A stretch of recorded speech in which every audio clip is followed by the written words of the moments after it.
Alors bonjour à tous, aujourd'hui je suis pas dans les champs, je suis au bord du ruisseau de l'Aire, une zone qui a été renaturée et rendue à la nature il y a maintenant quelques années.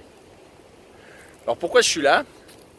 C'est parce que vous n'êtes pas sans savoir qu'on a un tout petit sujet avec l'effondrement de la biodiversité. Et le premier facteur de pression sur cette biodiversité, c'est le changement d'usage des sols. Ça veut dire des terrains qui étaient avant complètement naturels et qui ont été utilisés par l'homme pour se nourrir, se loger, faire des routes, des champs, des usines. Et ici c'est une zone où avant justement c'était des champs et le processus a été fait à l'envers et rendu à la nature, et c'est plutôt une réussite pour ce qui est des insectes, des oiseaux, il y a des poissons. Ce genre de choses n'est possible que parce qu'on a assez à manger et que personne n'a faim.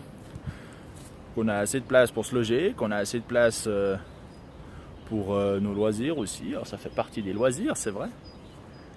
Mais surtout aussi qu'on a assez de place pour manger et qu'on n'a pas besoin de mettre en culture cette zone. Pourquoi est-ce qu'on a assez de place pour manger? Parce qu'on a des rendements agricoles qui sont extrêmement élevés.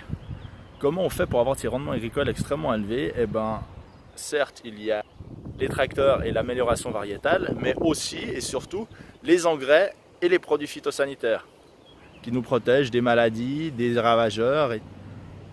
Un champ qui produit 30% de moins, c'est à peu près ce qu'on compte si on arrêtait complètement ces produits, voire même plus bas pour certaines cultures. C'est un champ qui doit être 30% plus large, 30% plus grand pour sortir la même quantité. Donc des rendements élevés, c'est de l'agriculture qui a besoin de moins de place. Et plus de place comme ici pour de la nature et la biodiversité en général.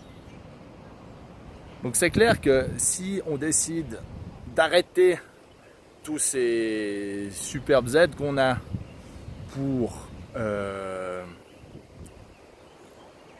pour l'agriculture, et de fait de réduire nos rendements de 30%, c'est des surfaces qui doivent être augmentées de 30%.